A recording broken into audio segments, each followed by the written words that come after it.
and really to continue the series of my late wife's DUIs. And I made a series of her 4 DUIs and then the follow-up. And there's really more follow-up. This is probably the most pertinent follow-up because it really affected myself and my son, because at one point she had served 55 days in her earlier 2 DUIs and then 65 in her second set of DUIs. And then she was under house arrest for 6 months, which I thought was a significant amount of time, but it really also doesn't help the family at all, because then your house becomes an extension of the prison, and the police can show up at any time, which is something I really didn't realize at the time. I didn't understand that part of it. I guess I had signed something saying that was okay, but I didn't understand it. So there was one episode where the police showed up at 7:30 in the morning.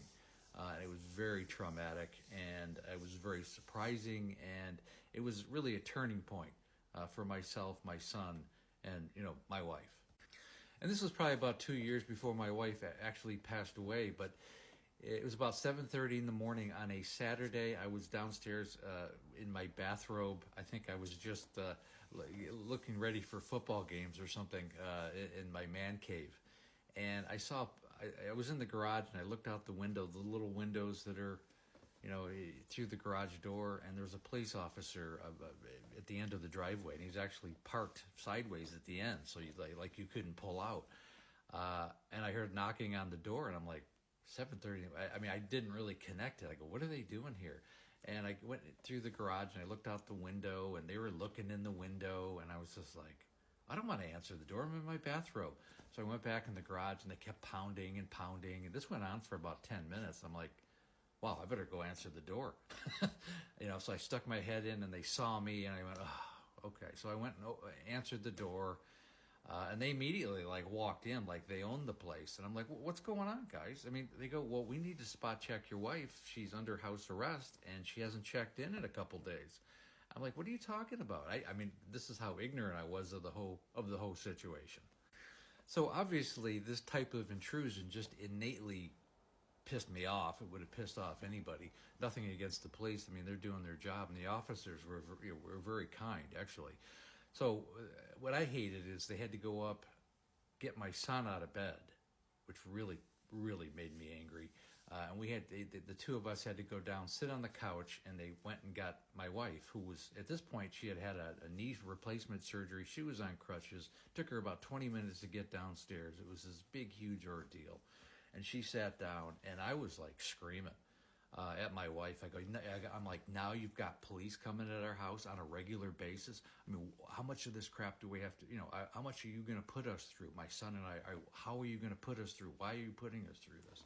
And I remember just being furious, and the cop said, look, you need to calm down. And then the police officer said they need to check the house for weapons. Do you have any weapons in the house? And I just went, are you kidding me? I have an entire World War II room upstairs. I've got displays of medieval weapons. I've got black powder guns. My house is a historical museum in a lot of ways. And they went, really? Because they went upstairs and looked and go, well, you can't have this stuff. I go, and they came back downstairs, and it was another conversation that really, really was very, very difficult. The police officer was very professional, but he said, look, you got 2 choices. Either we take all the weapons out of the house, and we're going to have to take everything and bring it to the police station, or your wife has to go to jail. And I went, well, that's an easy one. Take her to jail. And they were like, and she was on crutches, and she could barely walk at this point. I think she had a knee replacement surgery. But I was at the end of my rope. People don't understand. You get to the point where you can't do it anymore, and people think it's all about, me or about the spouse.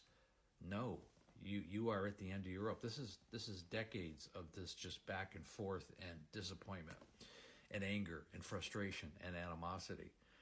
So the 2 police officers, they had a little meeting, and they came back and they said, tell you what, if you take all your weapons, put them underneath the bed, hide them in the closets, we'll come back in a few hours or a few days, and if they're all gone, we'll be okay with that. Obviously, we don't want to take your wife to jail. I understand if you do, but we'll leave that open to you. So that's eventually what I ended up having to do. So as soon as the police left, I immediately, tore the displays apart. I had black powder guns, swords, knives, daggers, and I had to hide all these. And there was a substantial amount. I have kind of a museum in my house. But the real takeaway here is that I was very angry that my son had to go through this, and myself as well. But I mean, to have to tear my son out of bed at 7:30 in the morning, it was something. It was a line that was crossed, and I don't think Amanda and I were ever the same after this. And she realized that. She realized I'd had enough of this circus. And the police were really on my side. I mean, they knew I was at the point where, yeah, take her back to jail. And I don't know if that would have been the right thing or not. It probably would have been, to be honest with you, because she just kept drinking and drinking and drinking. And I make this videos like this to make people realize what families go through on every level. And my case, although some people think Amanda is extreme, it's very common in so many families. And again, I go live Monday through Friday, right around 6 o'clock Pacific Standard Time, 9 o'clock Eastern Standard Time. And we have the Facebook group. It's called There's an Alcoholic in the Family. Great group for, to talk about what's going on with you, with either an alcoholic or if you have a family member who is. And again, when you're ready to work with me one-on-one, click on the link in the bio. It's called a breakthrough call. It takes about 45 minutes to an hour. I'm looking for people who want to change their lives, their families, and the alcoholic in their life. And again, thanks for listening.